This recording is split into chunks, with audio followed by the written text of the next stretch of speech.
Home Health. British government object to bizarre Robert Mugabe WHO ambassador appointment. Theresa May. London. Zimbabwean President Robert Mugabe's appointment as a goodwill ambassador for the World Health Organization is surprising and disappointing given his regime's record of human rights abuses, the UK government has said. A spokesman said Britain has raised concerns with the WHO Director General Tedros Adhanom Ghebreyesus over Mr. Mugabe's new role, warning that it risks overshadowing the organization's work on chronic diseases. Zimbabwe's leader has long faced European Union and United States sanctions over human rights abuses. Commenting on his appointment, the UK government spokesman said President Mugabe's appointment is surprising and disappointing, particularly in light of the current US and EU sanctions against him. We have registered our concerns with WHO Director General Dr. Tedros Adhanom Ghebreyesus. Although Mugabe will not have an executive role, his appointment risks overshadowing the work undertaken globally by the WHO on non-communicable diseases. Mr. Tedros, an Ethiopian who became the WHO's first African Director General this year, said Mr. Mugabe could use his role to influence his peers in the region and claimed Zimbabwe was a country that places universal health coverage and health promotion at the center of its policies to provide health care to all. But despite once being known as the breadbasket of southern Africa, in 2008 a charity released a report documenting failures in Zimbabwe's health system and blamed Mr. Mugabe for policies that led to a man-made crisis.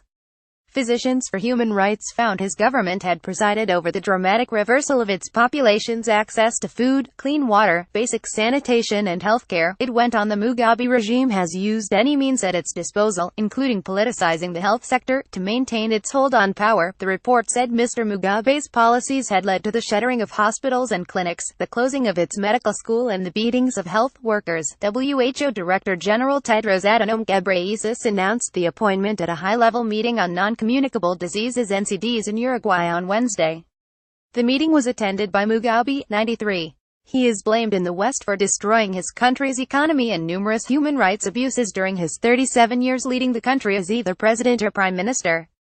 In a speech, Tedros praised Zimbabwe as a country that places universal health coverage and health promotion at the center of its policies to provide healthcare to all. The former Ethiopian health and foreign minister, who was elected last May as WHO's first African Director General, added, "Today I am also honored to announce that President Mugabe has agreed to serve as a goodwill ambassador on NCDs for Africa to influence his peers in his region to prioritize NCDs." Ian Levine, Deputy Executive Director for Programs at Human Rights Watch, said on Twitter, given Mugabe's appalling human rights record, calling him a goodwill ambassador for anything embarrasses WHO and Dr. Tedros. WHO spokesman Christian Lindmeier said the WHO chief was seeking broad support for the agency's work. Tedros has frequently talked of his determination to build a global movement to promote high-level political leadership for health, he said by email.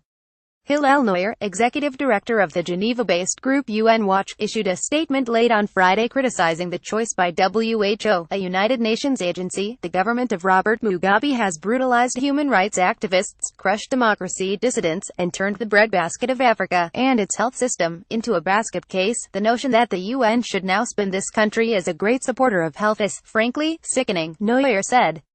He noted that Mugabe himself had traveled to Singapore for medical treatment 3 times this year, rather than in his homeland. Western diplomats also voiced surprise at the appointment and said they were unaware of the decision-making structure behind it. Belfast Telegraph and Reuters.